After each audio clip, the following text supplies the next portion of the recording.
O sino da igreja de São Roque ainda ecoava quando Tomás saiu do cemitério de Prazeres, o céu de Lisboa cinzento como se o próprio inverno quisesse chorar o avô. No bolso do casaco preto, o envelope do notário queimava como brasa. Tudo para ti, Tomás, dissera o doutor Mendes com voz baixa, enquanto a tia Margarida, de véu negro, lançava-lhe um olhar que poderia matar. Tomás, 27 anos, arquiteto discreto e gay assumido apenas para poucos amigos, sentiu o chão abrir-se debaixo dos pés. O avô António, o patriarca conservador da família Albuquerque, deixara-lhe a fortuna inteira, casas, vinhas no Douro, contas bancárias, deserdando filhos e netos que durante décadas se diziam os legítimos herdeiros. Como era possível? O avô nunca demonstrara afeto especial. Nas reuniões de família em Sintra, António mal trocava palavras com ele, limitando-se a comentários sobre o tempo ou o vinho. Tomás lembrava-se de uma única vez, aos 15 anos, em que o avô o defendera quando o pai, já falecido, o chamara de maricas à mesa de Natal. Cala-te, ordenara António com voz de trovão, e nunca mais o assunto fora tocado. Fora aquilo um sinal? Ou apenas orgulho familiar? No táxi de regresso ao apartamento no Bairro Alto, Tomás abriu o envelope. Além do testamento, havia uma carta manuscrita. A letra tremia ligeiramente, sinal da doença que levara o avô. Meu querido Tomás, se estás a ler isto, já parti. Escolhi-te porque foste o único que nunca mentiu sobre quem vivi escondido toda a vida, amando em silêncio alguém que o mundo nunca aceitaria. Não quero que repitas o meu erro. Viva a tua verdade, mesmo que custe tudo. O dinheiro é teu para protegeres quem amas e para seres livre. Perdoa-me por não ter dito antes. Com amor, o teu avô António. As lágrimas vieram sem aviso. Tomás encostou a testa à janela fria. O avô também. Durante 78 anos carregaram um segredo igual ao dele.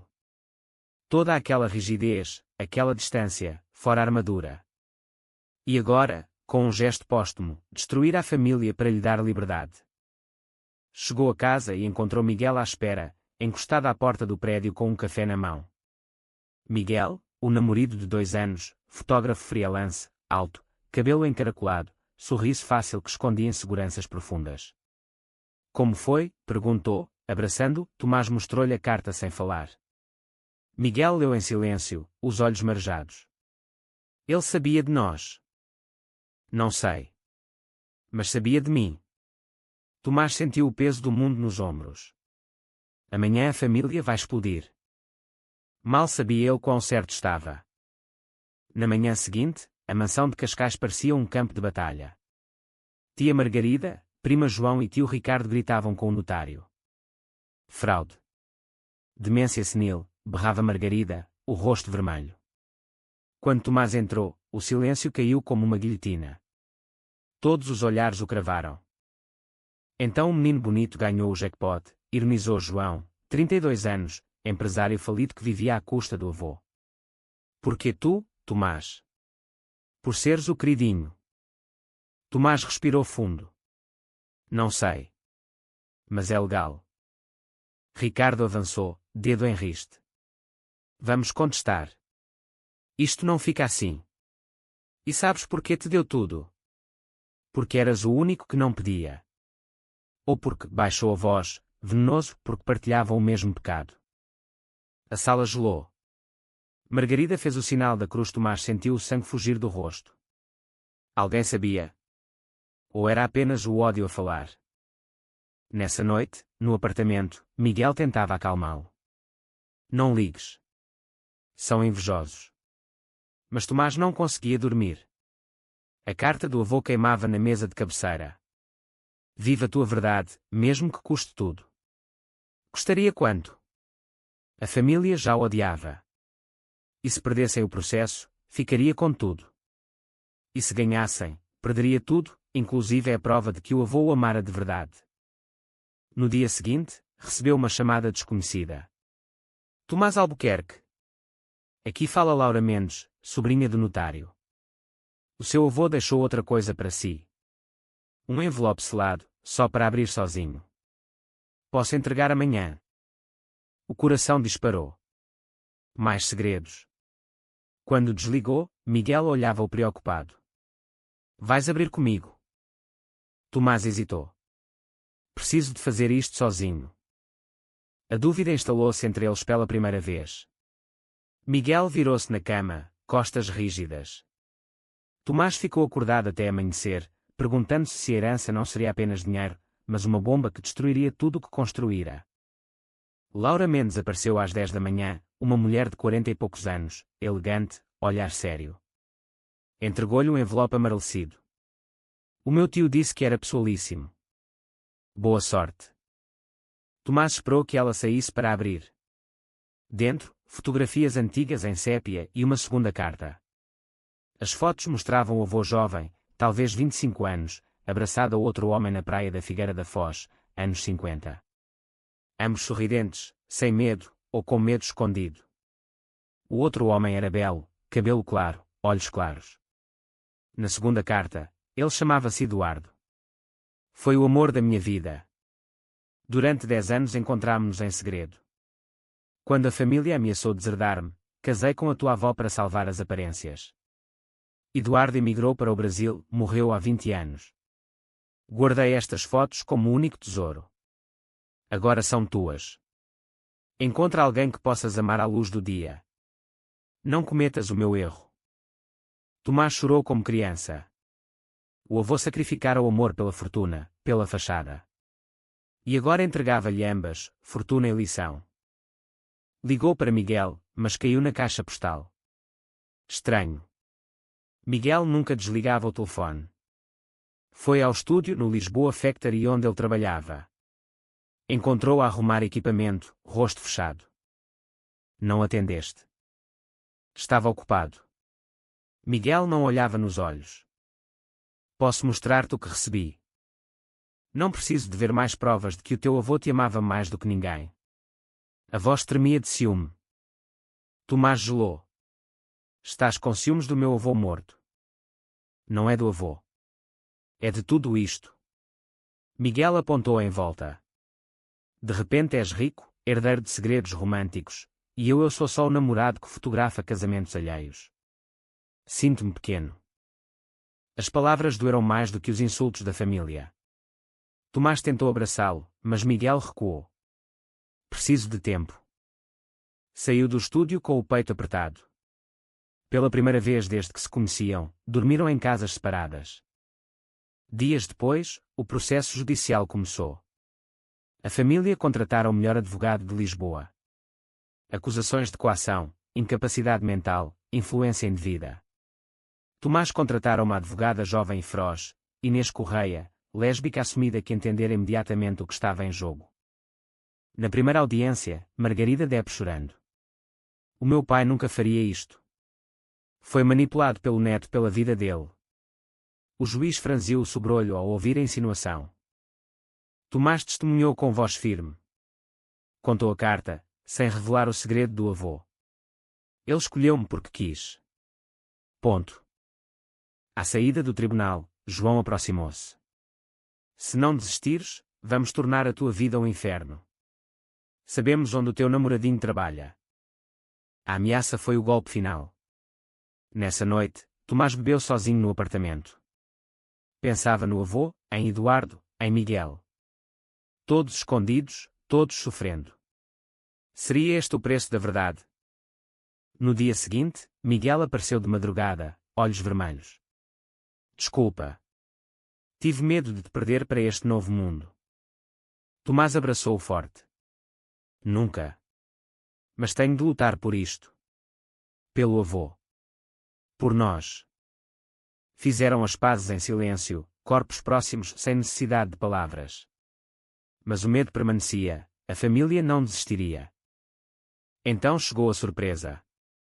O advogado da família apresentou uma testemunha inesperada, um antigo criado da casa, já idoso, que jurou ter ouvido Tomás prometer ao avô, nos últimos dias, que cuidaria dele em troca da herança. Mentira descarada. Tomás nunca fizera tal promessa. Mas o homem parecia convincente. O juiz marcou nova audiência. Tomás sentiu o chão sumir outra vez. Perderia tudo, inclusive a prova do amor do avô. A notícia da testemunha falsa espalhou-se. Jornais sensacionalistas falavam em herança gay polêmica. Tomás tornou-se figura pública contra a vontade. Amigos afastavam-se, clientes cancelavam projetos de arquitetura. Miguel, vendo-o desabar, tomou uma decisão. Vou investigar esse criado. Conheço pessoas que conhecem pessoas. Enquanto Miguel mergulhava no passado da família, Tomás recebeu um e-mail anónimo. Tenho provas de que a testemunha foi paga. Encontro amanhã, 18 horas, Jardim da Estrela, banco junto à estátua. Coração aos saltos, foi. Um homem de capuz esperava. Quando se aproximou, reconheceu o rosto. Era Pedro, ex-namorado de Miguel, que terminara mal há 3 anos. Tu. Tomás recuou. Calma. Não vim por ti. Pedro entregou um pendrive. Gravações. Teu primo João pagou o velho para mentir. Queria vingança porque o avô nunca o aceitou. João também é gay, mas esconde de todos. Usa a homofobia como máscara. Tomás sentiu náuseas. O ódio da família era ainda mais podre do que imaginava. Por que ajudar-me? Pedro baixou os olhos. Porque ainda amo Miguel. E vejo que ele te ama de verdade. Não quero que ele sofra mais por minha causa. A confissão deixou Tomás sem palavras. Agradeceu e saiu a correr. Nessa noite mostrou o pendrive a Inês, a advogada. Ela sorriu pela primeira vez. Isto muda tudo. Mas antes da audiência decisiva, tragédia, Miguel sofreu um acidente de moto na A2, voltando do Douro onde fora confirmar rumores. Fratura na perna, concussão. Internado no Hospital de São José. Tomás não saiu do lado da cama. Desculpa. Tudo isto é por minha causa. Miguel, voz fraca, não. É pela nossa causa. Ganhamos juntos ou perdemos juntos. A família apareceu no hospital, fingindo preocupação. Margarida até levou flores. Tomás, exausto, explodiu, hipócritas. Saiam. João, no corredor, sussurrou, desiste do processo e talvez o próximo acidente seja pior. A ameaça direta. Tomás chamou a polícia. João negou tudo, mas ficou registado. Na audiência final, Inês apresentou o pendrive. O juiz ouviu as gravações em silêncio. O criado, confrontado, desabou e confessou ter sido pago. Caso encerrado a favor de Tomás. A família saiu derrotada. Margarida chorava, Ricardo gritava insultos. João apenas olhou com ódio puro antes de desaparecer. Mas a vitória sob as cinzas. Miguel ainda no hospital, o nome manchado na imprensa, amigos perdidos. Nessa noite, sentado junto à cama, Tomás leu em voz alta a carta do avô para Miguel. Quando terminou, Miguel apertou-lhe a mão. Ele teria gostado de ti. E tu és o meu Eduardo, mas não vou deixar-te emigrar. Riram entre lágrimas. Semanas depois, Miguel teve alta. Mudaram-se temporariamente para a casa de Sintra do avô, agora de Tomás, para recuperar em paz. O jardim estava selvagem, mas o ar puro fazia bem. Tomás começou a organizar os papéis antigos. Encontrou mais cartas de Eduardo, enviadas do Brasil até 1980. Amor ardente, saudade infinita. Decidiu publicar um livro anónimo com elas, para honrar os dois. Miguel fotografava a casa, os objetos, criando um ensaio íntimo. Trabalhavam lado a lado, curando feridas. Mas a família não desistira por completo. João, endividado, começou a espalhar rumores piores, que Tomás forjara as gravações, que o avô fora coagido sexualmente. Mentiras absurdas, mas que ganharam tração em certos círculos conservadores. Um canal de televisão sensacionalista convidou Tomás para um debate ao vivo. Contra o conselho de Inês, aceitou. Queria defender o avô. No estúdio, enfrentou um comentador conhecido pela homofobia velada. As perguntas foram cruéis. Não acha que o seu estilo de vida influenciou o Sr. António na velhice? Tomás, voz calma mas firme, o meu avô amou um homem durante 10 anos. Escondeu por medo do que pessoas como o senhor fariam. Deixou-me tudo para que eu não precisasse esconder. Isso é coragem, não vergonha. O estúdio ficou em silêncio. O comentador gaguejou. Nas redes, o vídeo viralizou, mas a favor de Tomás. Pela primeira vez, apoio público. Miguel, vendo em casa, chorou de orgulho. Dias depois, recebeu uma carta do Brasil. Um homem de 70 anos, filho de Eduardo, agradecia o plano do livro. O meu pai nunca esqueceu António. Morreu com uma foto dele no peito. Tomás e Miguel voaram ao Rio para o conhecer. Encontraram um idoso sereno que lhes entregou as cartas que Eduardo guardara de António. O ciclo fechava-se. De regresso a Portugal, decidiram casar, civil, discreto, só amigos próximos. Na varanda da casa de Sintra, com o mar ao fundo, trocaram votos simples. Prometo amar-te à luz do dia, todos os dias. E eu prometo nunca te deixar esconder. O casamento foi pequeno, mas perfeito. Inês foi madrinha, Laura trouxe o bolo. Até o antigo criado apareceu, pedindo perdão. Tomás perdoou. A família Albuquerque fragmentou-se. Margarida vendeu a casa de Cascais e mudou-se para a Espanha. Ricardo entrou em depressão. João desapareceu, rumores diziam que emigrara para Amsterdão, finalmente livre para ser quem era, mas tarde demais para reconciliação.